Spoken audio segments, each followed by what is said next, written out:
Hello everyone and welcome back to grow with professor ji. आज की जो हमारी वीडियो है, जैसे कि आपने थंबनेल से देख लिया होगा, it is regarding the PhD notification of central university of Jammu.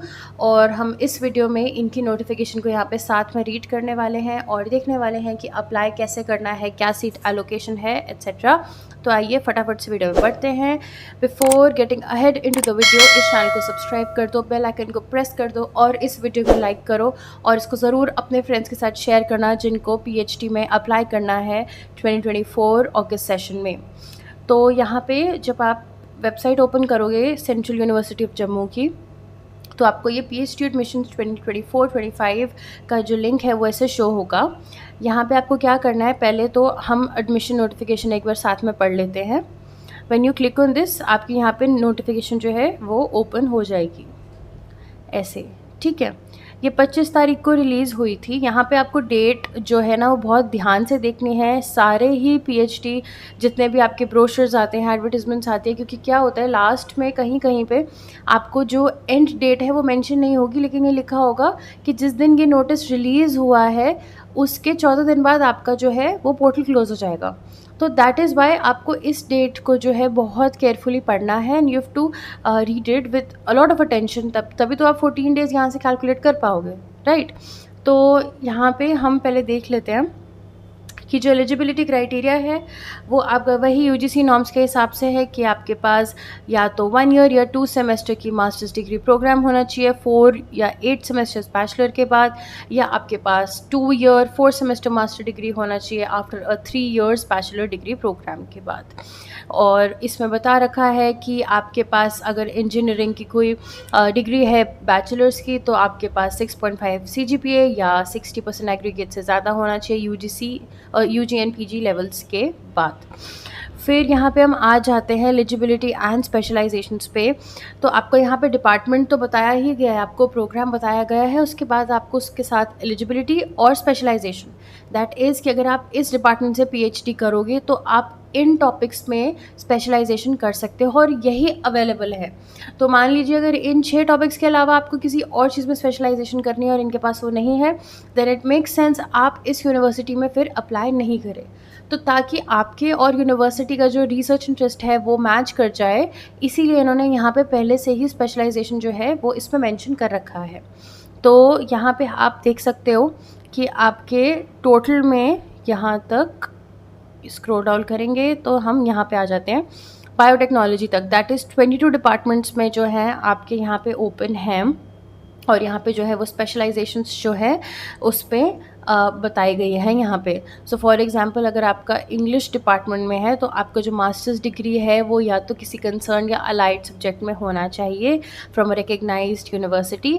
और ये जो स्पेशलाइजेशंस हैं इसमें है आपका जो भी अवेलेबल पीएचडी एरिया है।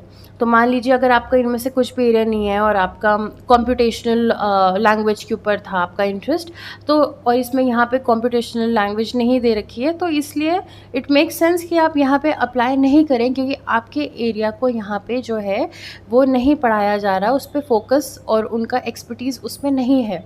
तो या तो आप अपना एरिया बदल लीजिए या आप दूसरी यूनिवर्सिटी में अप्लाई करिए जहाँ पे आपके रिसर्च एरिया, आपकी स्पेशलाइजेशन का काम हो रहा हो, क्योंकि पीएचडी जो है वो एक छोटा ड्यूरेशन नहीं है, it is a very longer and you have to put in a lot of hard work for that. तो 4-5 साल की जो चीज़ है आप उसके लिए बहुत लाइटली नहीं ले सकते हो decision. So that is what I am trying to say here कि आप स्पेशलाइजेशन को जो है बहुत ध्यान से यहाँ पे पढ़ लेना। After that let's come to the mode of selection.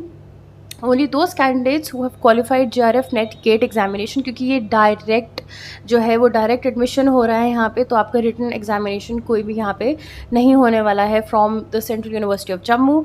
उसके अलावा सिर्फ आपको JRF नेट या गेट का एग्जामिनेशन क्लियर करा हुआ होना चाहिए to sit for the proposal या प्रेजेंटेशन इंटरव्यू। सो बेसिकली आपका वो आप प्रपोजल सुनेंगे वाया प्रेजेंटेशन और वाया एन ओरल इंटरव्यू। तो उसके लिए आपका जो है यहाँ पे इन्होंने डिस्ट्रीब्यूशन दे रखा है। तो जो आपका स्कोर है आपके एप्लीकेशन इसका नेट गेट या गेट एग्जामिनेशन का, वो 50% काउंट होगा।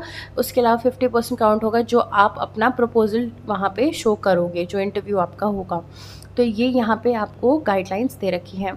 फिर रिजर्वेशन की वही गाइडलाइंस हैं जो आपको पहले से ही यूजीसी के द्वारा आपको मिली हुई हैं। उसके अलावा यहाँ पे आपको बताया गया है, मैं बहुत इंपॉर्टेंट इन्फॉर्मेशन पे आ जाती हूँ यहाँ पे, कि जबकि start date of submission of online application थी दैट वाज 25 अगस्त एंड जो क्लोजिंग डेट है दैट इज़ 23 सितंबर। तो अभी भी आपके पास जो है 25 से 26 दिन जो है वो एप्लीकेशन के यहाँ पे हैं, तो आप इसको जल्दी से जल्दी फिल कर दिएगा। और यहाँ पे दे रखा है आपको एप्लीकेशन फ़ीस, तो अगर आप अनरिजर्व कैटेगरी से हैं, ओबीसी, एनसीएल या ईडब्ल्यूएस हैं, तो आपको 1000 पे करना है, नहीं तो आप 500 पे करेंगे। तो यहाँ पे सारी इन्फॉर्मेशन आपको दे रखी है, आपको बोला है कि आपको अपने सर्टिफिकेट्स अपलोड करने हैं, सब कुछ यहाँ इन्फॉर्मेशन दे रखी है। अब हम देख लेते हैं कि यहाँ पे अप्लाई कैसे करना है। अप्लाई करने के लिए what you have to do is you have to click here to apply. जो ये लिंक आपको दे रखा है हाइपर लिंक, उस पर आपको क्लिक करना है। उसके बाद यहाँ पे आपका आ जाएगा समर्थ एजुकेशन का जो पोर्टल है वो ओपन हो जाएगा। यहाँ पे या तो आप न्यू रजिस्ट्रेशन होगे या आप लॉगिन करोगे अपने अकाउंट में। तो अगर आप न्यू रजिस्ट्रेशन हो, आप फर्स्ट टाइम यहाँ पे अप्लाई कर रहे हो for your PhD, you will click on the new registration portal and अब यहाँ पे आपको अपना डिटेल्स यहाँ पे फिल इन करते रहने हैं। तो जैसे ही आप अपना यहाँ पे फ़ोन नंबर डालोगे, आपके फ़ोन नंबर से वो आपको रजिस्टर कर लेगा और इसके बाद आपको वहाँ पे 10th का 12th का रिपोर्ट कार्ड, अपने मार्क्स, आप अगर आपका कोई वर्क एक्सपीरियंस है, अगर आपने कोई रिसर्च एक्सपीरियंस है, वो सारी इन्फॉर्मेशन आपको यहाँ पे अपलोड करनी होगी। So the first thing would be कि आप पहले एडवर्टीजमेंट को खुद अच्छे से पढ़ लीजिएगा, क्योंकि उसमें कोई सीट एलोकेशन एज सच अभी नहीं आया है। और इन्होंने यहाँ लिखा हुआ था कि जो भी आपका सीट एलोकेशन है वो आपको बाद में ही पता चलेगा, दैट इज़ कि किस स्पेशलाइजेशन में कितनी सीट्स अवेलेबल हैं, उसकी जानकारी अभी आपको यहाँ नहीं दी गई है। So let's just wait a bit more. अगर कुछ दिया जाता है information, the number of seats will depend on the availability of the faculty. तो अभी यहाँ पे कुछ भी क्लैरिटी नहीं है। तो मान लीजिए आप मॉलिक्यूलर डायग्नोस्टिक्स में पीएचडी करने के लिए अप्लाई तो कर रहे हो, लेकिन हो सकता है वो 4 सीट में वो 4 सीटें भर जाए, तो हो सकता है आपको ऑप्शन दिया जाए अगर आपको प्रिसिशन मेडिसिन में कैरी आउट करना है तो आपको ये चीज़ें भी बहुत ध्यान से रख के चलनी पड़ेंगी, क्योंकि यहाँ पे नंबर ऑफ़ सीट्स जो है वो क्लैरिफाइड नहीं है। बट स्टिल आप अगर पहले से फैकल्टीज़ के साथ बात करते रहोगे, आप उनके साथ कंटैक्ट में होगे, आप उनके साथ नेटवर्क करोगे via cold emails, via your networking emails, तो I am sure you can bag the specialisation that you want to work in. That is not a very big thing to do, right. तो ये information जो थी ये सारी इस university के PhD admission के रिलेटेड थी। सो आप ज़रूर यहाँ पे अप्लाई करिएगा। It is one of the best PhD programmes of central universities across India. I hope आपको ये वीडियो अच्छी लगी हो। Thank you for watching. Don't forget to like the video and share it with your friends जिनको भी इस university में PhD के लिए अप्लाई करना है। We will see in the next video. Bye.